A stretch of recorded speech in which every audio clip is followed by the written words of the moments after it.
മുമ്പ് സുന്നത്ത് നിസ്കരിക്കുന്ന സമയത്ത് ഒന്നാമത്തെ റക്അത്തിൽ ഫാത്തിഹ കഴിഞ്ഞു അലം നശ്റഹ് ലക സദ്റക ഓതണം. അത് കഴിഞ്ഞു ഖുൽ യാ അയ്യുഹൽ കാഫിറൂൻ 2 സൂറത്ത്, ഒരു റക്അത്തിൽ തന്നെ 2 സൂറത്ത്. അത് കഴിഞ്ഞു രണ്ടാമത്തെ റക്അത്തിലേക്ക് വന്നാൽ ഫാത്തിഹ കഴിഞ്ഞാൽ അലം തറ കൈഫ ഫഅല റബ്ബുക ബി അസ്ഹാബിൽ ഫീൽ. അത് കഴിഞ്ഞാൽ സൂറത്തുൽ ഇഖ്ലാസ്. ഇത് ഓതണം. വിശ്വാസത്തോടെ ഇത് ചെയ്യുന്ന ആളുകളുടെ അസുഖങ്ങൾക്ക് ശിഫയുണ്ടാവും, ക്ഷമനുണ്ടാവും. വിശ്വാസത്തോടുകൂടി ഓതിയാൽ അങ്ങനെയാണ്. വിശ്വാസത്തോടുകൂടി ഓതിയാൽ ക്ഷമനുണ്ടാകും. വിശ്വാസമില്ല ക്ഷമനുണ്ടാവില്ല. അത് മരുന്ന് കുടിച്ചാൽ ഒരു സുഖം ഉണ്ടാവില്ല. വിശ്വാസമില്ലാതെ ഒരാള് മരുന്ന് കുടിച്ച് പനിയുടെ മരുന്ന് കുടിച്ചാൽ അയാൾക്ക് ശിഫ കിട്ടൂല. എന്നാൽ വിശ്വാസത്തോടുകൂടി വെള്ളം കുടിച്ചാൽ ഒരു ശിഫ ഉണ്ടാവും. എന്ത് ചെയ്യാന്? ഇതൊന്നല്ലട്ടോ, ഇവരുടെ പൊട്ടത്തരങ്ങൾ കാണിക്കാൻ നിന്നാലേ രക്ഷയില്ല. വല്ലാത്ത ടീംസ് ആണെന്നേ. ഇനി ഓപ്പറേഷനും വേണ്ട, ആശുപത്രികളും വേണ്ട, ചികിത്സകളും വേണ്ട. പാവങ്ങളായിട്ടുള്ള ആളുകൾ ഇവരെ അങ്ങ് അനുധാവനം ചെയ്യുവാണ്, ഇവരെ പിൻപറ്റി പോകുകയാണ്. ഒരു വിഭാഗം മൗലവിമാർ ഇതാണ് പറഞ്ഞു പഠിപ്പിക്കുന്നതെങ്കിൽ വേറെ ഒരു വിഭാഗമാണ് മതരാജ്യത്തിനു വേണ്ടി ഇറങ്ങി തിരിച്ചിട്ടുള്ള ആളുകൾ. വേറെ കുറച്ച് ആളുകളാണ് കാഫിറുകളെ ഇല്ലാതാക്കണം എന്ന ലക്ഷ്യത്തിനു വേണ്ടി ഇറങ്ങി തിരിച്ചിട്ടുള്ള ആളുകൾ. ഞാൻ കേൾപ്പിച്ചു തരാം. അതിനു മുമ്പ് ഇനിയിപ്പോ ഓണം ആണെന്ന് തോന്നുന്നു അല്ലെ? അതെ, നമ്മൾ അവരോട് കരുണ കാണിക്കുന്നത് കൊണ്ടാണ് സൂപ്പർലേറ്റീവ് ആയിട്ടുള്ളതൊന്നും എടുക്കാത്തത്. അതൊക്കെ അവിടെ ഉണ്ട്. അതൊക്കെ നമുക്ക് ക്രമേണ എടുക്കാം. ഇന്ന് ഉസ്താദ് റോസ്റ്റിംഗ് ആയതുകൊണ്ട് നമുക്ക് ഇതിനെ സംബന്ധിക്കുന്ന കുറേ ഡേറ്റാസ് എന്റെ കയ്യിലുണ്ട്. അപ്പൊ അതൊക്കെ ഒന്ന് കാണിച്ച് ഡിലീറ്റ് ചെയ്ത് അങ്ങ് വിട്ടുകഴിഞ്ഞാല് പുതിയതിലേക്ക് തിരിയാമല്ലോ എന്ന് വിചാരിച്ചിട്ടാണ്. കുറച്ച് സ്റ്റോക്ക് ഓവർ ആയിപ്പോയി. അപ്പൊ അതൊന്നും എടുക്കാം. ഓണമാകാറായി. അപ്പൊ ഓണത്തെ കുറിച്ചിട്ട് നമ്മുടെ അഫ്സൽ കാസിമിയെ ഓർമ്മയുണ്ടോ നിങ്ങൾക്ക്? അദ്ദേഹത്തിന് കുറച്ച് കാര്യങ്ങൾ നമ്മളോട് പറയാറുണ്ട്, ഓർമ്മയില്ലേ? സംഘപരിവാരങ്ങളോട് പോപ്പുലർ ഫ്രണ്ട് സഹോദരങ്ങളെ, നിങ്ങൾ യുദ്ധം ചെയ്തിട്ട് ജയിലിലേക്ക് പോയിക്കോ, അല്ലെങ്കിൽ ആസനത്തിൽ വെടികൊണ്ടാറടി മണ്ണിലേക്ക് പോയിക്കോ. അല്ല ഉസ്താദെ, എന്നാ പിന്നെ നമുക്ക് പോകുകയല്ലേ? എന്തിന്? RSSകാരെ തീർക്കാൻ. എനിക്കൊരു മൂടില്ല, ഞാൻ പിന്നെ വരാം. ഉസ്താദ് ഇവിടെ ഉണ്ട്. ഉസ്താദിൻ്റെതെല്ലാം കേട്ടിട്ട് അതിലേക്ക് പോയ ആളുകൾ കുറെ എണ്ണം തിഹാർ ജയിലിലും കുറെ എണ്ണം മണ്ണിനടിയിലും. പൊട്ടിത്തെറിക്കാനേ. ഇദ്ദേഹത്തിന്റെ ഒക്കെ പ്രഭാഷണങ്ങൾ കേട്ടിട്ട് ഐസിസിലേക്കും താലിബാനിസത്തിലേക്കും ഒക്കെ പോയ ആളുകളൊക്കെ ഇപ്പൊ എവിടെ? ആസനത്തിൽ വെടികൊണ്ട് പൊട്ടി. അവന്റെ ഒക്കെ മറ്റവളുമാരെവിടെ? മതം മാറ്റി കൊണ്ടുപോയത് നിമിഷ ഫാത്തിമമാരെയൊക്കെ ലൈംഗിക അടിമകളായി എവിടെയൊക്കെയോ കഴിയുന്നുണ്ട്. ശരിയാവട്ടെ. ഇവിടെ നമ്മുടെ മുമ്പിൽ പല ചോദ്യങ്ങളുണ്ടാവും. ഒരു വലിയ സമൂഹത്തോടൊപ്പം നമ്മൾ താമസിക്കുകയല്ലേ? എന്റെ അയൽക്കാരൻ ഹൈന്ദവനാണ്, കടയിൽ നിൽക്കുന്ന ആള് ഹിന്ദുക്കളാണ്, എന്റെ മുതലാളികൾ പക്ഷേ ഹൈന്ദവനായിരിക്കും, ഓണം ആലോചിക്കുന്നവരായിരിക്കും. അവൻ ഓണസദ്യ ഒരുക്കിയിട്ട് എന്നെ വിളിക്കുമ്പോ എന്ത് പറഞ്ഞ വിവാഹം? ഫ്ലാറ്റിലൊക്കെ താമസിക്കുന്നവർ ഒന്നിച്ചോണാഘോഷം ഓണസദ്യ ഞാൻ എന്തുപോലെ വിവാഹം? ഞാൻ എന്തു ചെയ്യാനാണ് അവന്? തൗഹീദാണ് നമുക്ക് ഏറ്റവും പരമപ്രധാനമെന്ന തിരിച്ചറിവോടെ നമുക്ക് നിരസിക്കാൻ സാധ്യമാണ്. പറ്റണം, അതിനും പറ്റിയില്ലെങ്കിൽ ഹിക്മത്ത് ഉപയോഗിച്ചെങ്കിലും ഒഴിവാക്കണം. അങ്ങനെ തന്നെ ചെയ്യണം.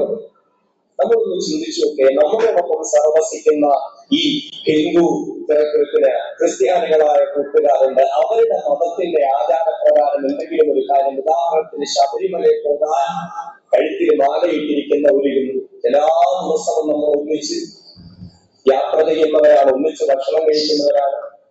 ഈ മാല ഇട്ടതിന് ശേഷം നമ്മുടെ വീട്ടിൽ പാചകം ചെയ്ത മാംസ ആഹാരം അവന്റെ മുമ്പിൽ കൊടുക്കുമ്പോ ഞാൻ മാലയിട്ട് എനിക്ക് മാംസം കഴിക്കാൻ പാടില്ലെന്ന് പറഞ്ഞാൽ നമുക്ക് അവരോട് വല്ല വെറുപ്പോ വിദ്വേഷവും തോന്നാറുണ്ട്. അവന്റെ മതമല്ലേ? നമ്മൾ അവന്റെ ഭീകരവാദിയോ തീവ്രവാദിയോ മതപൂരിതവാദിയോ ആക്കാറുണ്ടോ? അവന്റെ വിശ്വാസമല്ലേ? അങ്ങനെ തന്നെയല്ലേ നമ്മൾ ചെയ്യേണ്ടതും. അവന് അന്തസ്സോടെ നമ്മൾ മുന്നോട്ട് പറയും, പറ്റില്ല. ക്രൈസ്തവ സഹോദരങ്ങൾ ചില പ്രത്യേക ദിവസങ്ങളിൽ അവരുടേതായ നോയമ്പ് രക്ഷിക്കുന്നതാണ്. ആ സമയത്ത് ചിലപ്പോൾ ചില ഭക്ഷണങ്ങൾ കഴിക്കുക, അവരോട് പറയും ആയിക്കോട്ടെ. നമുക്ക് വല്ല വെറുപ്പോ ഉദ്ദേശം ഉണ്ടാകാറുണ്ടോ? സ്നേഹവും അഭിമാനവും കൂടാനേ സാധ്യതയുള്ളൂ. പിന്നെ എന്തുകൊണ്ട് തിരിച്ചങ്ങോട്ട് സഹോദര, എന്റെ വിശ്വാസം അനുസരിച്ച് എനിക്കിത് തിന്നാൻ പറ്റൂല, എനിക്ക് ഓണസദ്യയിൽ പങ്കെടുക്കാൻ പറ്റൂല, എന്റെ വിശ്വാസം അനുസരിച്ച് എനിക്ക് ഓണാശംസകൾ നേരാൻ പറ്റൂല, എനിക്ക് ഓണാഘോഷത്തിൽ പങ്കെടുക്കാൻ പറ്റൂല എന്ന് പറയാൻ എന്തുകൊണ്ട് നമുക്ക് സാധ്യമാകുന്നില്ല? എന്തുകൊണ്ട് നമുക്ക് കഴിയുന്നില്ല? പിന്നെ നമ്മുടെ മുമ്പിൽ മറ്റൊരു ന്യായം നമ്മൾ പറയുന്നത്, നമ്മള് പിന്നെ പെരുന്നാളായപ്പോ നമ്മുടെ വീട്ടിൽ നിന്ന് ഭക്ഷണം ഉണ്ടാക്കി നമ്മൾ അങ്ങോട്ട് കൊണ്ടുപോയിരുന്നു. പെരുന്നാളായപ്പോ നമ്മൾ അവർക്കൊക്കെ ഭക്ഷണം കൊടുത്ത് വീട്ടിൽ വിളിച്ചു, അവര് ഭക്ഷണം കഴിച്ചു, ആയിക്കോട്ടെ. അപ്പൊ അതുകൊണ്ട് ഈ ഓണമാകുമ്പോ പെരുന്നാളിന് നമ്മൾ അവർക്ക് വിളിച്ച് ഭക്ഷണം കൊടുത്തതിന്റെ പേരിൽ ഓണത്തിന് പോക്ക് നിർബന്ധമാണ് എങ്കിൽ ആദ്യം പെരുന്നാളിന് ഭക്ഷണം കൊടുക്കുന്ന പരിപാടി എന്ന് നിർത്തിയേക്കുക. അതാണ് അതിന്റെ ആദ്യത്തെ നടപടി. ഇത് തൗഹീദിനെ ചെയ്യുന്നതിന്റെ കാരണം. ഒരു പക്ഷേ പെട്ടെന്ന് നമുക്കൊന്നും ഉൾക്കൊള്ളാൻ പറ്റില്ല, പെട്ടെന്ന് നമുക്ക് ഇതൊന്നും അങ്ങോട്ട് അക്സെപ്റ്റ് ചെയ്യാൻ പറ്റണമെന്നില്ല. പക്ഷെ ഇത് പറയൽ ബാധ്യതയായതുകൊണ്ട് പറയുകയാണ്. ലിറ്റിൽ സ്റ്റാറിന്റെ ടൈം ടേബിൾ എങ്ങനെയുണ്ട്? പെരുന്നാളിന് നമ്മൾ അവർക്ക് ഭക്ഷണം കൊടുത്താലല്ലേ അവര് തിരിച്ചിങ്ങോട്ട് ഓണത്തിന് നമുക്ക് ഭക്ഷണം തരൂ ഇക്ക. അതുകൊണ്ട് ഓണത്തിന് ഭക്ഷണം കൊടുക്കണ്ട. ഇനി ക്രിസ്ത്യാനികളാണെങ്കിൽ അവർക്കും പെരുന്നാളിന് നമ്മൾ ഭക്ഷണം കൊടുത്താലല്ലേ അവര് തിരിച്ച് നമുക്ക് ക്രിസ്മസ് കേക്കോ മറ്റോ ഒക്കെ കൊണ്ടുതരൂ. അതുകൊണ്ട് നിങ്ങളത് ചെയ്യണ്ടാന്നേ. പെരുന്നാളിന് നിങ്ങൾ യഥേഷ്ടം മൃഷ്ടാനം വെട്ടി വിഴുങ്ങുക, അവർക്ക് കൊടുക്കരുത്. അയൽവാസിയോട് നമ്മൾ സ്വീകരിക്കേണ്ടുന്ന ചില രീതികളെ സംബന്ധിച്ച് ഖുർആൻ നമ്മളോട് പറഞ്ഞിട്ടുണ്ട്. ഇയാളെ പറഞ്ഞിട്ട് കാര്യമില്ല. നമ്മൾ അവിടെ ഒരു പ്രത്യേകമായിട്ട് ഒരു ഗെയിം സ്ട്രാറ്റജി സ്വീകരിക്കണം. പോയിട്ട് പോയോ? ഒരു ഗെയിം സ്ട്രാറ്റജി സ്വീകരിക്കണം നമ്മൾ അവിടെ, മനസ്സിലായോ? അതായത് അവരോട് എന്നാൽ അവരെ വെറുപ്പിക്കുകയും വേണ്ട, എന്നാല് അവരോട് അങ്ങോട്ട് ഇഴുകി ചേരുകയും വേണ്ട. ഇനിയിപ്പൊ നബിദിനത്തിന് പോയിട്ട് വാ, നബിദിനത്തിന് നോട്ടുമാല ഇട്ടുകൊണ്ട് വരിക ഒരു ടീച്ചർ ഒരു കുട്ടിക്ക് വേണ്ടി, കുഴപ്പമില്ല, നമുക്കത് സ്വീകരിക്കാം. ചർച്ചിൽ വെച്ചൊരു നോമ്പുതുറ, ആഹാ സൂപ്പർ. ഇനി അമ്പലത്തിൽ വെച്ചൊരു നോമ്പുതുറ, സൂപ്പർ. ഇങ്ങോട്ടൊന്നും പറ്റില്ല. നിങ്ങളത് ശ്രദ്ധിച്ചിട്ടുണ്ടോ? നിങ്ങളത് ശ്രദ്ധിച്ചിട്ടുണ്ടോ? ഉണ്ടോ? ഒരു മുസ്ലിം സ്ത്രീ വന്ദേ ഭാരതം പാടി, വന്ദേ മാതരം പാടിയതിന്റെ പേരിൽ, വന്ദേ ഭാരത് അല്ല കേട്ടോ, വന്ദേ മാതരം പാടിയതിന്റെ പേരിൽ ആ പെണ്ണനുഭവിച്ച യാതനകൾ കുറച്ചല്ല. ഏതെങ്കിലും മുസ്ലിങ്ങൾ തട്ടമിട്ടിട്ട് ഒരു ദേശഭക്തി ഗാനം പോലും പാടാൻ പറ്റാത്ത ഒരു സാഹചര്യം ഇവിടെയുണ്ട്. പക്ഷേ ഒരു അമുസ്ലിം പെണ്ണ് കഥാപ്രസംഗം അവതരിപ്പിക്കുന്നു. ഇബ്രാഹിം നബിയുടെയും യൂസഫ് നബിയുടെയും ഒക്കെ കഥാപ്രസംഗ രൂപത്തിൽ അവതരിപ്പിക്കുമ്പോൾ അവർക്ക് എന്താണെന്നറിയാമോ നമ്മുടെ സമൂഹത്തിൽ കിട്ടുന്ന ഒരു പ്രിവിലേജ്?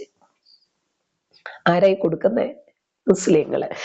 ഇന്നലെ വരെ ഇസ്ലാമിനെ അറഞ്ചം പുറഞ്ചം പച്ചത്തെറിയും അനാവശ്യങ്ങളും പറഞ്ഞ് നബിയെയും നബിയുടെ മാതാവിനെയും പിതാവിനെയും ഗർഭപാത്രത്തെയും ഒക്കെ വലിച്ചു കീറി ഒട്ടിച്ച് പച്ചയ്ക്ക് വേശ്യയാണ് എന്ന് പറഞ്ഞ്, വെടിയാണ് എന്ന് പറഞ്ഞ്, അള്ളാഹുവിനെയും അറഞ്ചം പുറഞ്ചം തെറി പറഞ്ഞിട്ട് ഇന്നൊരു ദിവസം വന്ന് മേക്കപ്പ് ഇട്ട് 2 സംഭാഷണം മതി, അവര് ബൂം വെച്ചിട്ട് കേറും സോഷ്യൽ മീഡിയയില്. കാരണം എന്തെന്നറിയാമോ? ഈ പറയുന്നവർക്കും അറിയാം മദ്രസ പൊട്ടന്മാരാണ് ഇവരെന്ന്. ഇവർക്ക് അത്രയ്ക്കുള്ള ബുദ്ധിയേ ഉള്ളൂ എന്ന് ഈ പറയുന്നവർക്കും അറിയാം. കേൾക്കുന്നവർ അത്രയ്ക്ക് മണ്ടന്മാരും വെകിളികളുമാണ്. അതുകൊണ്ട് ഇവര് നമ്മളെ വിശ്വസിക്കാൻ കൂടുതൽ എങ്ങടും പോകണ്ടെന്നറിയാം. ഇത്രേ ഉള്ളൂ ഇവിടെ. ഇനി അതല്ല, സംഘികളെ 10 തെറി പറഞ്ഞു നോക്ക്. എന്താന്നറിയാമോ ഫോളോവേഴ്സ് കൂടുന്നത്? പക്ഷേ ഏതെങ്കിലും കാക്കാമാരുൾപ്പെടുന്ന ഒരു വിഷയത്തില് എന്തെങ്കിലും ഒന്ന് പറഞ്ഞു നോക്കിക്കേ, തീർന്നു സംഗതി. ഒന്നും വേണ്ട, മലദ്വാർ ഗോൾഡിനെ കുറിച്ചിട്ടൊന്ന് പറഞ്ഞു നോക്കിക്കേ. ഇന്ന് ഒരു ഷാലൂക്കിങ്ങോ അങ്ങനെ കണ്ട പറയുന്ന ഒരുത്തിന് ഒരു 16-കാരിയെ പീഡിപ്പിച്ച വാർത്തയുണ്ട്. ഏതു മാധ്യമങ്ങളിലാ നിങ്ങളത് കണ്ടത്? കണ്ടോ? ഇത്രേ ഉള്ളൂ ഇത്. അതായത് എതിർഭാഗത്തു വരുന്നത് നമ്മുടെ കാക്കാക്കൂട്ടങ്ങളാണെങ്കിൽ താരതമ്യേന നമ്മൾ വല്ലാണ്ടൊന്നും അവരെ പറയാൻ പോകണ്ട. മനസ്സിലായോ? ഇതാണ് ഇവിടെ നടക്കുന്നത്. അതുകൊണ്ട് ഇവരെന്ത് പറഞ്ഞാലും ആളുകൾ കേൾക്കും, വിശ്വസിക്കും. രണ്ടാമതൊന്ന് അവര് ചിന്തിക്കില്ല, ചിന്തിക്കാൻ അവർക്ക് കഴിയില്ല. കാരണം ഈ മതം ഇങ്ങനെയാ. ഇതിനകത്ത് നിൽക്കുമ്പോൾ ഇതിനെ ഇവർ കണ്ണടച്ചങ്ങോട്ട് വിശ്വസിക്കും. ഇതിൽ പറയുന്ന എല്ലാ വിവരക്കേടുകളും വിഡ്ഢിത്തങ്ങളും ശരിയാണ് എന്ന് അവര് വിശ്വസിച്ച് പിന്നാലെ കൂടുന്നതാണ്. പറഞ്ഞങ്ങനെ കണ്ടിച്ചേരാം. ഷെയ്ഖുന റളിയല്ലാഹു തആല അൻഹു ഒരിക്കൽ വയനാട്ടിലെ തരുവണയിൽ അബ്ദുൽ കൊലയില് രാത്രി ചെന്നപ്പോൾ കൽപ്പറ്റ സൂപ്പിലെ ഒരു മരത്തിന്റെ കൂപ്പ് കച്ചവടം നടത്തിയിരുന്ന അദ്ദേഹത്തിന്റെ വീട്ടിലേക്ക് കൂട്ടിക്കൊണ്ടുവരാൻ വേണ്ടി 2-3 ഉസ്താദന്മാരെയും മറ്റൊക്കെ പറഞ്ഞു. അപ്പൊ തരുവണ ഉസ്താദിന്റെ പൊരയിലാണ്. രാത്രി 11 മണിക്ക് അന്ന് തരുവണ നമ്മളെ പഴയ റോഡാണ്, അതിലൂടെയുള്ള ബസ് പോയാൽ 11 മണിന്റെ ബസ്സിന് ശേഷം പിന്നെ കൽപ്പറ്റയ്ക്ക് ബസ്സില്ല. അന്നത്തെ കാലഘട്ടത്തിൽ എത്രയോ വർഷങ്ങൾക്ക് മുമ്പ്, ഏതാണ്ട് 50 വർഷത്തോളം മുമ്പുള്ള സംഭവമാണ്. അങ്ങനെ അബ്ദുള്ള മുസ്ലിയാർ നേരിട്ട് എന്നോട് പറഞ്ഞു, തരുവണ അബ്ദുള്ള ഉസ്താദ് ഞാൻ ഷെയ്ഖുനായുടെ ജീവിത ചരിത്രം എഴുതുമ്പോൾ എന്നോട് നേരിട്ട് പറഞ്ഞതാണ്. ഞാൻ ഒരുപാട് സംഭവം എന്റെ പുസ്തകം നിങ്ങൾ വായിച്ചിട്ടുണ്ടാവും, ഇല്ലെങ്കിൽ വായിക്കണം, അല്ലെങ്കിൽ അതിന്റെ കന്നഡ ഇറങ്ങിയിട്ടുണ്ട്. ഇനിയിപ്പോ ഇവന്മാര് പറയുന്നത് മാത്രം കേട്ടാ പോരാ, ഈ വിഡ്ഢിത്തങ്ങളും വഷളത്തരങ്ങളും വൃത്തികേടുകളും നട്ടാൽ മുളയ്ക്കാത്ത നുണകളും എഴുതിയ പുസ്തകങ്ങളും ഇവന്മാരെഴുതി വിടുക. ഉറുദു പ്രസിദ്ധീകരിച്ചു കഴിഞ്ഞു. ലോകത്തിലെ എല്ലാ ഭാഷകളിലും ഷെയ്ഖുനായെ പരിചയപ്പെടുത്താൻ അത് തന്നെയാണ് നമുക്കും വേണ്ടത്. മനസ്സിലായോ? അതായത് നിങ്ങൾ ഈ വിഡ്ഢിത്തങ്ങളും വിവരക്കേടുകളും നട്ടാൽ കുരുക്കാത്ത കളവുകളും എഴുതി ഇംഗ്ലീഷിലും ഉറുദുവിലും അറബിയിലും തമിഴിലും ഒക്കെ എഴുതിയ ആളുകളെ അറിയിക്കണം. ഞങ്ങളുടെ ഒരു പ്രഭാഷണത്തെക്കാൾ 100 പ്രഭാഷണങ്ങളുടെ പവർ കിട്ടും നിന്റെയൊക്കെ ഒരു പുസ്തകത്തിന്. ആളുകളൊന്ന് മനസ്സിലാക്കട്ടെ നിങ്ങളുടെ ബുദ്ധിയും വൈഭവവും എത്രയ്ക്കുണ്ട് എന്ന്. എന്റെ ഒരു ജീവിത അഭിലാഷമാണ്. തൗഫീഖ് ചെയ്യട്ടെ. കൂട്ടത്തിൽ പാകിസ്ഥാനോട്ടുള്ള ഒരു അപേക്ഷ, നമ്മുടെ ഒരു റിസർച്ച് ഓരോരുത്തർ ഇപ്പൊ അൽഹംദുലില്ലാഹ് വിവരക്കേടുകളുടെ റിസർച്ച് എടുത്തുകൊണ്ട് പാകിസ്ഥാന്റെ പേരിൽ റിസർച്ച് നടക്കുന്നുണ്ട് യൂണിവേഴ്സിറ്റിയിൽ. അതേപോലെ ഒരു യൂണിവേഴ്സിറ്റി നമ്മുടെ ഡിഗ്രികൾ പാസ്സായ കുട്ടികളിൽ ഒരു കുട്ടിയെ പ്രത്യേകം സെലക്ട് ചെയ്തിട്ട് ഷെയ്ഖുനായെ കുറിച്ചിട്ടുള്ള ഒരു റിസർച്ച് നടത്താൻ നമ്മളെല്ലാവരും സഹകരിച്ചു കൊടുക്കണം, സഹായിക്കണം. എന്നിട്ട് ആ കുട്ടിയുടെ സ്പോൺസർ ചെയ്തിട്ട് ഷെയ്ഖുനായെ കുറിച്ച് ഒരു റിസർച്ച് നടത്തി കട്ടിയുള്ള ഒരു ഗ്രന്ഥം ഷെയ്ഖുനായെ കുറിച്ച് ആധികാരികമായി പ്രസിദ്ധീകരിക്കാൻ നമുക്ക് കഴിയണം. അല്ലാഹു തൗഫീഖ് നൽകുമാറാവട്ടെ. തരുവണ ഉസ്താദിന്റെ ആ സംഭവം മാത്രം പറഞ്ഞാൽ നിർത്തട്ടെ. ചുരുക്കി പറഞ്ഞാൽ ഒരു 10 മണിയായപ്പോ ഷെയ്ഖുന പറഞ്ഞു നെയ്ച്ചോറ്. നിങ്ങൾ ശ്രദ്ധിച്ചോ? ഇതിനി പുസ്തകങ്ങളിൽ പഠിപ്പിച്ചാൽ മാത്രം പോരാ. ഈ മദ്രസകളിൽ നിന്നും പഠിച്ചിറങ്ങുന്ന, ദർസുകളിൽ നിന്നും പഠിച്ചിറങ്ങുന്ന നമ്മുടെ കുട്ടികളുണ്ടല്ലോ, അവരിനെയും യൂണിവേഴ്സിറ്റികളിൽ റിസർച്ച് ചെയ്യുക കൂടി ചെയ്യണം. ഇവന്റെയൊക്കെ ഭൂലോക മണ്ടത്തരങ്ങളും പൊട്ടത്തരങ്ങളും. പൊട്ടനെ സംസാരിപ്പിച്ച കഥകൾ, മരിച്ചവരെ ജീവിപ്പിച്ച കഥകൾ, ഒരാളുടെ റൂഹ് പിടിക്കാൻ വേണ്ടി വന്ന അസ്രായിലിനോട് അവിടെ നിൽക്കൂ എന്ന് പറഞ്ഞ പൊട്ടക്കഥകൾ, ക്യാൻസർ രോഗിയെ പ്രാർത്ഥിച്ചു സുഖപ്പെടുത്തിയ കഥകൾ, ചെമ്പിനെ സ്വർണമാക്കിയ കഥകൾ, ഫ്ലൈറ്റ് നിർത്തിച്ച കഥകൾ, ഹെലികോപ്റ്റർ അതുപോലെ ഫ്ലൈറ്റിന്റെ ഒക്കെ എഞ്ചിൻ കേടായപ്പോൾ ശരിയാക്കിയത്, കപ്പലിന്റെ എഞ്ചിൻ ശരിയാക്കിയ മരിച്ചുപോയ CM മടവൂർ ഔലിയയുടെ കഥകൾ, ഇതൊക്കെ കൃത്യമായിട്ട് റിസർച്ചിനും കൂടി വരണമെന്ന്, കുട്ടികളെ ഇതും കൂടി പഠിപ്പിക്കണമെന്ന്.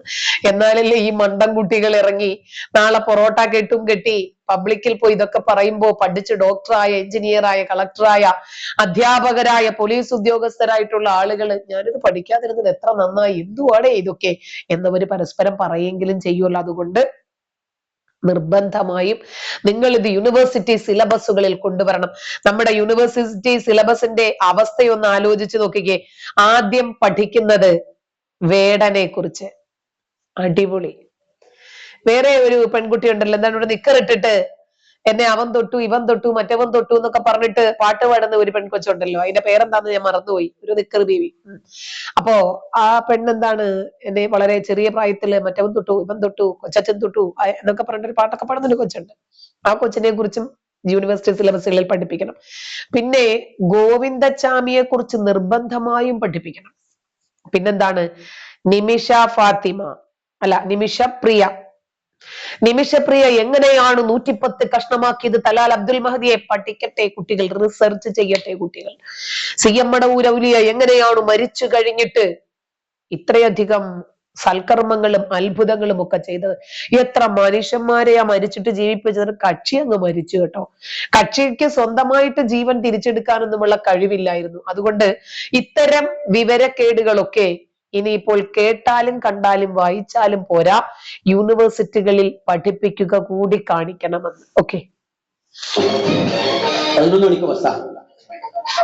അപ്പോ പെട്ടെന്ന് അതൊക്കെ തയ്യാറായി സമയം വൈകിയപ്പോ സൂഫിയാച്ചി പറഞ്ഞയച്ച ആൾക്കാരിങ്ങനെ ഉസ്താദിന്റെ അടുക്കൽ പോയി, ഷേഖുനാന്റെ അടുക്കൽ പോയപ്പോൾ ഇങ്ങനെ ബസ് 11 മണിക്ക് ലാസ്റ്റാണ് എന്നുള്ള ആ വിവരം മനസ്സറിഞ്ഞ് സംസാരിക്കുന്നവരാണ് ഷേഖുന. അതുകൊണ്ട് തന്നെ ഷേഖുന പെട്ടെന്ന് ഇവരൊന്നും പറയുന്നതിന് മുമ്പ് തന്നെ പറഞ്ഞു, ബസ് പോയിക്കൊള്ളട്ടെ, നമ്മെ കൂട്ടാൻ കാറ് വരുന്നു. ഉസ്താദിന്റെ ധൈര്യമായി. അങ്ങനെ നല്ല വെച്ചോറും കോഴിയൊക്കെ ഉണ്ടാക്കി 1 മണി 1:30 മണിയായപ്പോൾ ചോറൊക്കെ വെച്ച് ഇങ്ങനെ ഇരിക്കുന്ന സമയത്ത് തരുവണ ഉസ്താദിന്റെ പുരാന്ന് തരുവണ ഇപ്പൊ നിങ്ങൾക്ക് പരിചയക്കാരിയാ പള്ളിന്റെ അപ്പുറത്തെ ചെറിയ വയലുണ്ടായിരുന്നു. ആ വയലിന്റെ അക്കരയായിരുന്നു തരുവണ ഉസ്താദിന്റെ ആദ്യത്തെ പുര. അവിടുന്ന് ഇറങ്ങിയിട്ട് ഒറ്റ ഓട്ടം ഷെയ്ഖുന. അപ്പൊ കൂടുതലൊക്കെ പോണ പിന്നാലെ ഓടി റോഡിലേക്ക് അങ്ങോട്ട് കയറി. ഒരു വെളുത്ത അംബാസിഡർക്കാർ അന്നത് അംബാസിഡർ എന്നൊക്കെ പറഞ്ഞ 10 കൊല്ലം മുമ്പുള്ള സംഭവമല്ലേ. കേട്ട സൂപ്പിയതിനെ പോലത്തെ ആളാക്കി അന്ന് കാറല്ലേ ഉള്ളൂ.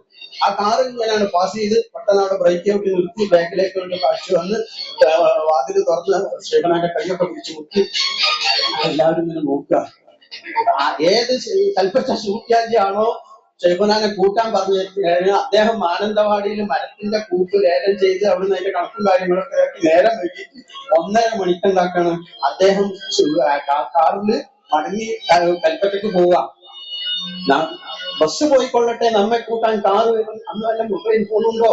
അതെ, ഒന്ന് ആലോചിച്ചു നോക്ക്, എങ്ങനെയാണ് ഇവരെ വിമർശിക്കാതിരിക്കുന്നത്? ഇദ്ദേഹം ഈ പറഞ്ഞതു മുഴുവനും കണ്ണടച്ച് തൊള്ള തൊടാതെ വിഴുങ്ങുന്ന ഒരു ജനതയുണ്ട് ഇവിടെ. ഇതിനെയൊക്കെ കാട്ടിൽ എത്രയോ ഭേദമാണ് AP എന്ന് തോന്നിപ്പോയിക്കട്ടോ. AP-യുടെ കുടുംബത്തിൽ ഒരു സ്ത്രീക്ക് എന്തോ ഹാലളക്കം വന്നത്രേ. അങ്ങനെ AP ഇവരെയും കൊണ്ട് ഇന്നടത്തൊരു ഉസ്താദ് ഉണ്ട്, അവിടെ പോയാ മതി എന്നാരോ പറഞ്ഞു. അങ്ങനെ ഈ പെണ്ണുമ്പിള്ളയും കാറിനകത്ത് കെട്ടിട്ട് ഇവര് പോവുകയാണ്. പോയപ്പോഴേക്ക് എടപ്പാള് നമ്മുടെ കാന്തപുരം നമ്മുടെ പിന്നെ ചേകനൂർ മൗലവിയുടെ നാടെത്തിയപ്പോഴേക്ക് 100 പട്ടികൾ. രാത്രിയാണ്. ഈ 100 പട്ടികളെയും ഒരുവിധം ഇവര് 2-3 പേര് കൂടി അടിച്ചോടിച്ചു എന്നാണ് ഇവര് പറയുന്നത്. വീണ്ടും മുന്നോട്ട് പോയപ്പോൾ കാറിന്റെ 4 ടയറും ഒരുമിച്ച് പഞ്ചറായി. ഇത് പറയുന്നത് ആരാ? കാന്തപ്പനാണ്.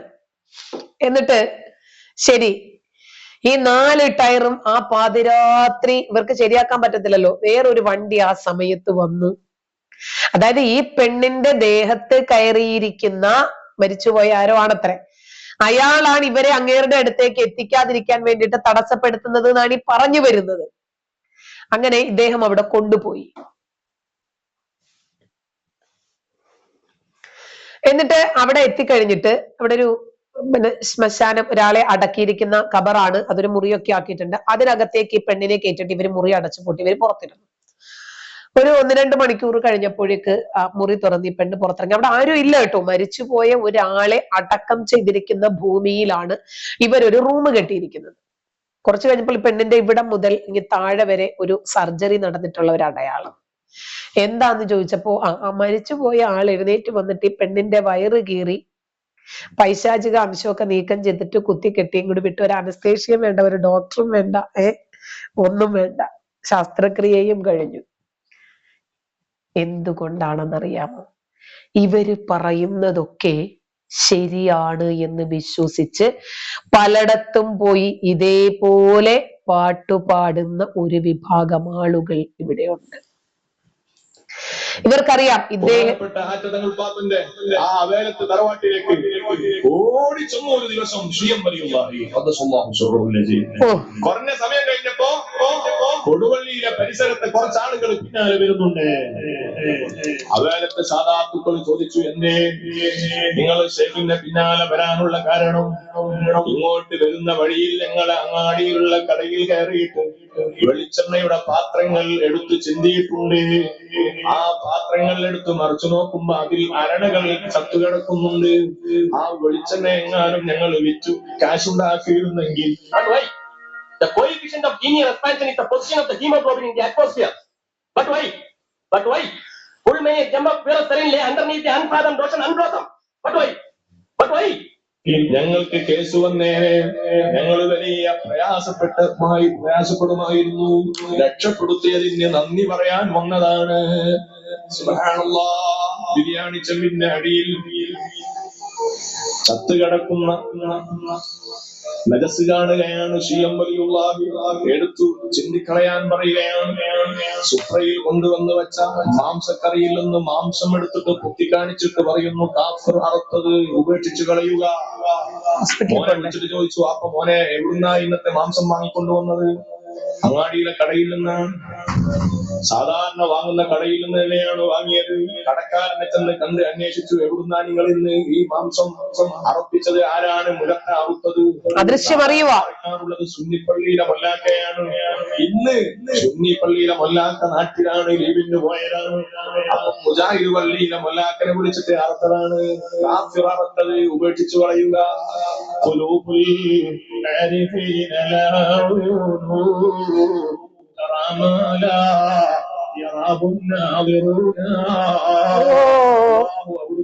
കണ്ണുകൊണ്ട് ഒരു റഹ്മത്തിന്റെ നോട്ടം നമ്മുടെ കൽബിലേക്കും ജീവിതത്തിന്റെ നിഖില മേഖലകളിലേക്കും ദുനിയാവിലേക്കും ആഖിറത്തിലേക്കും ഇതൊക്കെ കേൾക്കുമ്പോഴാണ് ചോദിച്ചു പോകുന്നത്, അല്ല, ജൂതപ്പെണ്ണ് ആടിന്റെ കൊളമ്പിൽ വിഷം ചേർത്ത് കൊടുത്തത് മുഹമ്മദ് നബിക്ക് അള്ളാഹു ഒന്ന് അറിയിച്ചു കൊടുക്കാമായിരുന്നില്ലേ? ഈ ഇത്തിരിപ്പോന്ന ഉസ്താദുമാർക്ക് ഇത്രയധികം കഴിവുകൾ കൊടുത്ത പടച്ചോന് നബിയെ ആ ജൂതപ്പെണ്ണിന്റെ ഭക്ഷണ വിഷത്തിൽ നിന്നൊന്ന് രക്ഷപ്പെടുത്താമായിരുന്നു. പടച്ചോൻ അത് ചെയ്തില്ല. പക്ഷേ ഇതൊക്കെ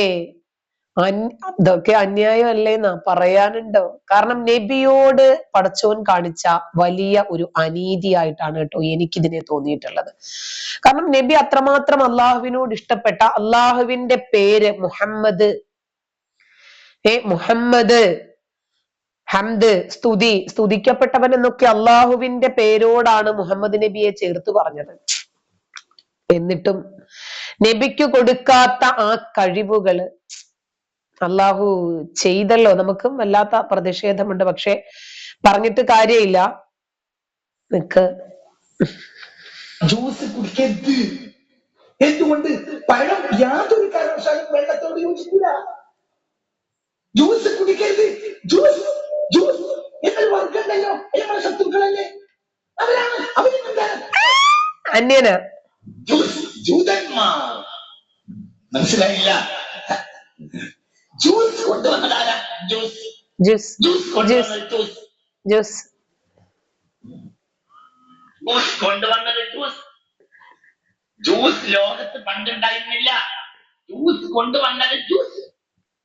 ജ്യൂസ് മിഡിൽ ഈസ്റ്റിൽ ജ്യൂസ് കൊണ്ടുവന്നതാരാ? ജൂതന്മാർ. ജ്യൂസ് കഴിക്കാനേ പാടില്ല. ജ്യൂസ് കുടിക്കരുത്. എന്തുകൊണ്ട്? പഴം യാതൊരു കാരണവശാലും വെള്ളത്തോട് യോജിക്കില്ല. ജ്യൂസ് കുടിക്കരുത്. ജ്യൂസ് ജ്യൂസ് ഞങ്ങൾ വർഗണ്ടല്ലോ, ഞങ്ങളുടെ ശത്രുക്കളല്ലേ. നമ്മൾ കഴിക്കാൻ പാടുണ്ടോ? അതുകൊണ്ട് നമ്മൾ ഷവർമയും തിന്നണ്ട, വർമ്മമാരുണ്ടാക്കിയതാ, നമുക്ക് വേണ്ടാട്ടാ. അതൊക്കെ അങ്ങോട്ട് ഒഴിവാക്കിയൊരു ഉസ്താദേ, നമുക്ക് എന്തിനാണെന്ന് അവന്മാരുടെതൊക്കെ, അതൊന്നും നമുക്ക് വേണ്ട. നോക്കിക്കോ, ഇവരെ പ്രതിരോധിക്കാൻ എനിക്ക് സ്ത്രീയെ കൃഷിയിടമായി പറഞ്ഞത് നമ്മുടെ എം എം അക്ബറിന്റെ ഉരുളലാണ്. അതിനു മുമ്പ് 1-2 അടാർ ഐറ്റം കൂടി ഉണ്ടായിരുന്നുണ്ടെങ്കിൽ നോക്കട്ടെ ഉണ്ടോന്ന്. ഇതൊക്കെ എടുത്തിടും, കുറച്ച് കഴിയുമ്പോഴത്തേക്ക് നീ ബല പിടിച്ചവന്മാരെ ഒന്നും കാണുന്നില്ല. ഇവരെ ഒരു വാക്കും പറയാനോ എതിർക്കാനോ, ഇവരുടെ ഈ വിഡ്ഢിത്തരങ്ങളും വിവരക്കേടുകളും ടെററിസങ്ങളും രാജ്യവിരുദ്ധതകളെയും എതിർക്കാൻ രാഷ്ട്രീയക്കാര് തയ്യാറാകാത്തത് എന്തുകൊണ്ടാണെന്ന് അറിയാമോ? അവർക്ക് വോട്ട് ബാങ്കാണ് ലക്ഷ്യം. ഇവരിനെയും മറ്റുള്ള മതസ്ഥരെ കുറിച്ചിട്ട് മോശം പറഞ്ഞാലും ശരി, എന്തു വലിയ വിവരക്കേടുകൾ പറഞ്ഞാലും ശരി, ഇവരെ പ്രോത്സാഹിപ്പിക്കാൻ എല്ലാ കാലത്തും മുൻപന്തിയിൽ ഉണ്ടാകും രാഷ്ട്രീയക്കാർ. അതിനാണല്ലോ അത് രാഷ്ട്രീയം എന്ന് പറയുന്നത്. ഒരു ഭാഗം ഞാൻ കേൾപ്പിച്ചുതരാം. ശ്രീ പി സി ജോർജ്, CPM-ന്റെ മുസ്ലിം പ്രീണനത്തെ ചൊല്ലിയാണ് ഇപ്പോൾ CPM ജില്ലാ സമ്മേളനങ്ങളിൽ വിമർശനങ്ങൾ ഉയരുന്നത്. അമിതമായ പ്രീണനം ശരിയല്ല എന്ന് CPM-ന്റെ ജില്ലാ സമ്മേളനങ്ങളിൽ പ്രതിനിധികൾ വിമർശിക്കുന്നു. ആ ഒരു വിമർശനം ഉൾക്കൊണ്ടുകൊണ്ട് CPM സംസ്ഥാന നേതൃത്വം മുന്നോട്ട് പോകാനുള്ള സാധ്യത എത്രത്തോളമാണ് മുൻകാല ചരിത്രം പരിശോധിച്ചാൽ? ഒരു ചരിത്രം പരിശോധിക്കേണ്ട ഇപ്പോഴത്തെ സാഹചര്യത്തിൽ മുസ്ലിം പീഡനമായിട്ട് CPM പോകും. കാരണം ജീവിതം തന്നെ അതല്ലേ. പിണറായി വിജയൻ പറഞ്ഞതിനപ്പുറത്ത് എന്തെങ്കിലും നടക്കും. ഇപ്പൊ പിണറായി വിജയനെ എതിർക്കുന്ന ആളുകളെ മുഴുവൻ ജില്ലാ പ്രസിഡന്റ് തട്ടിക്കൊണ്ടിരിക്കുകയാണ്. പിണറായി പറയുന്ന ആചാരം പറഞ്ഞില്ല, ഒരെണ്ണോ ഒരു സ്ഥലത്തും നടത്തില്ല. അത് തെളിഞ്ഞു കഴിഞ്ഞല്ലോ. വയനാട്, പാലക്കാട് ഉൾപ്പെടെയെല്ലാം തെളിഞ്ഞു കഴിഞ്ഞിരിക്കുന്നത്.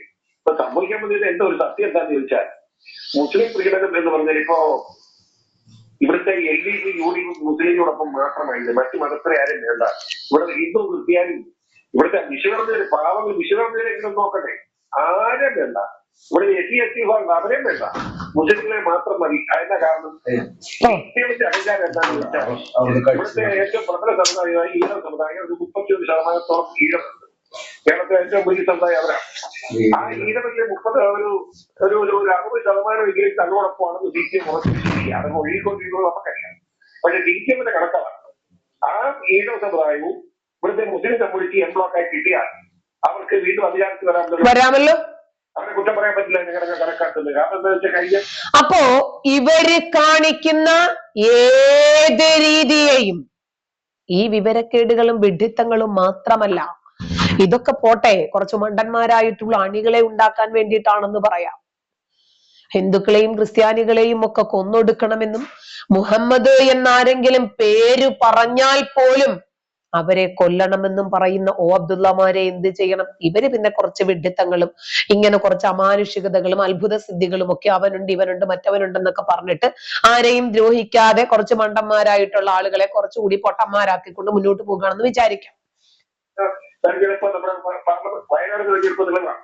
അതുപോലെ തന്നെ പാലക്കാട് തെരഞ്ഞെടുപ്പ്. പാലക്കാട് 44,000 മുസ്ലിം, അതിൽ ഒരു വോട്ട് പോലും ആർക്കും കോൺഗ്രസ് മുഴുവൻ ചെയ്തു എന്ന് അവര് പരീക്ഷണമുണ്ട്. അത് കാരണം എന്താണെന്ന് വെച്ചാൽ ഞാൻ കഴിഞ്ഞ ന്യൂസ് തെരഞ്ഞെടുപ്പിൽ ആ പരീക്ഷണത്തെ നേരത്തെയാണ് 27 മുസ്ലിം 27,000 ഒരാൾ പോലും എനിക്ക് വോട്ട് ചെയ്തില്ല. അവരെല്ലാവരും വോട്ട് ചെയ്തു, ആളെ ജയിപ്പിച്ചു. അന്ന് അതിന്റെ ഉത്തരവാദിത്തപ്പെട്ട ആൾ എന്നെ ഫോണിൽ ഞങ്ങളുടെ നല്ല സ്നേഹം ഞങ്ങളുടെ വിജയം, ഞങ്ങളുടെ പരീക്ഷണം വിജയിച്ചു, അടുത്ത തൊടുപുഴ പരീക്ഷിക്കാൻ പോകുന്നു.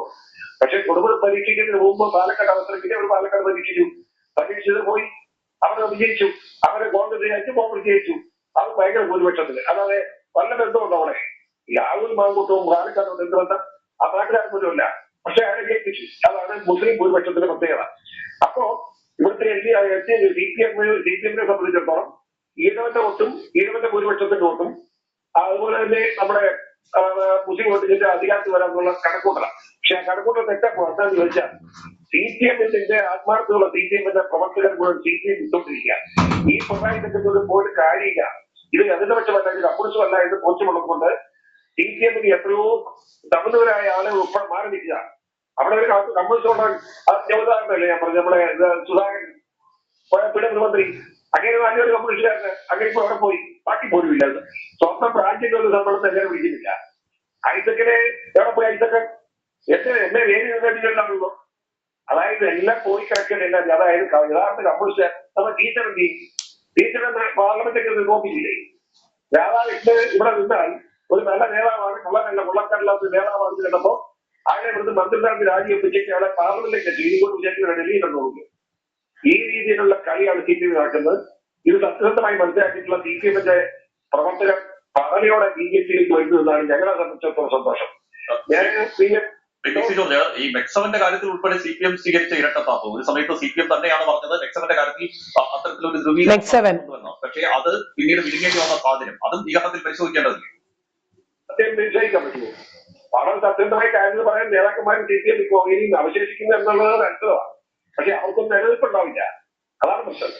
ഇവിടുത്തെ ഏത് നിരക്കെടുത്ത് പരിശോധിച്ചോളൂ. ഇപ്പോ ഏത് മേഖലയിലാണെങ്കിലും മുസ്ലിം കമ്മ്യൂണിറ്റി ഞാൻ പാലക്കാട് തെരഞ്ഞെടുപ്പിന് 3 ദിവസം മുമ്പ് കോഴിക്കോട് സമ്മേളനം ആരൊക്കെയാണ്? കുഞ്ഞാലിക്കുട്ടി മുസ്ലിം ലീഗാണെന്ന് നമുക്കറിയാം. KCA CPM-ആണ്, CPM-ന്റെ മന്ത്രിസഭയിൽ പിരിഞ്ഞാണ്, CPM-ആണെന്ന് നമുക്കറിയാം. PDP, SDPI, ജമാഅത്തെ ഇസ്ലാമി, നിരോധിത സംഘടന, മുസ്ലിം സംഘടന മുഴുവൻ എന്തുമായിട്ട് അവരെ ഒരുമിച്ച് കൂടിയിട്ടാണ് പാലക്കാട് കോൺഗ്രസ് ജയിപ്പിക്കാൻ തീരുമാനിച്ചത്. അങ്ങനെ അവർക്ക് വേണ്ടപ്പെട്ടവരെ മാത്രം ജയിപ്പിച്ച് കളി നടത്തുക. ഇത് മനസ്സിലാക്കാൻ ഇവിടുത്തെ ഹൈന്ദവനോ ക്രൈസ്തവനോ വിശ്വാസത്തിൽപ്പെട്ടവരോ ഇവിടുത്തെ പട്ടികജാതി പട്ടികവർഗ വിഭാഗത്തിൽപ്പെട്ടവരോ തയ്യാറാകുന്നില്ല. അല്ലെ അവരതിന് അവസരം കൊടുക്കത്തില്ല എന്നതാണ് നമ്മുടെ തെറ്റ്. അതല്ലേ സത്യം? അതല്ലെങ്കിൽ തന്നെയും തെരഞ്ഞെടുപ്പിന് ഏതാനും ദിവസങ്ങൾ മാത്രം ബാക്കി നിൽക്കുമ്പോൾ എല്ലാ മുസ്ലിം സ്ഥാനാർത്ഥികളും ഇടതനാകട്ടെ വലതനാകട്ടെ ലീഗുകാരനാകട്ടെ എല്ലാവരും എന്തിനാണ് പാണക്കാട് തങ്ങളുടെ വീട്ടിലേക്ക് കൂട്ടം കൂടി നിൽക്കുന്നത്? എന്തുണ്ടാക്കാനാ? ഇത് തന്നെയാണ് ഇവരുടെ പ്രീണനമാണ് എന്ന് നമ്മൾ തറപ്പിച്ചു പറയാൻ കാരണം. ഈ പ്രീണനം അവസാനിപ്പിച്ചിട്ടില്ലെങ്കിൽ അപകടമാണ്. സൂംബയിലാണെങ്കിലും ജെൻഡർ ന്യൂട്രാലിറ്റി യൂണിഫോമിറ്റിയിലാണെങ്കിലും ഇനി അതല്ല നിക്കാബ് വിഷയം, ഏതേതു വിഷയങ്ങൾ വന്നപ്പോഴും ഇവർ ഇതേ രൂപത്തിൽ തന്നെയാണ് പ്രതികരിച്ചിട്ടുള്ളത്. ഏറ്റവും ഒടുവിലുള്ളതാണല്ലോ സൂംബ. ആദ്യം ഞങ്ങൾ ആരെതിർത്താലും ഞങ്ങൾ ഇത് നടപ്പിലാക്കുന്നത്. പിന്നീട് എന്താ പറഞ്ഞത്? ഞങ്ങൾക്ക് ഒന്ന് കൂടിയാലോചിക്കണം മുസ്ലിം നേതൃത്വവുമായിട്ട്. അതെ, എല്ലാ വിഷയങ്ങളും ഇങ്ങനെ തന്നെയാണ്. എന്നിട്ട് ഇവരുടെ തീവ്രവാദ പ്രചാരണങ്ങളെ എതിർക്കാൻ ഇവർക്ക് ആർക്കെങ്കിലും സാധിക്കുന്നുണ്ടോ?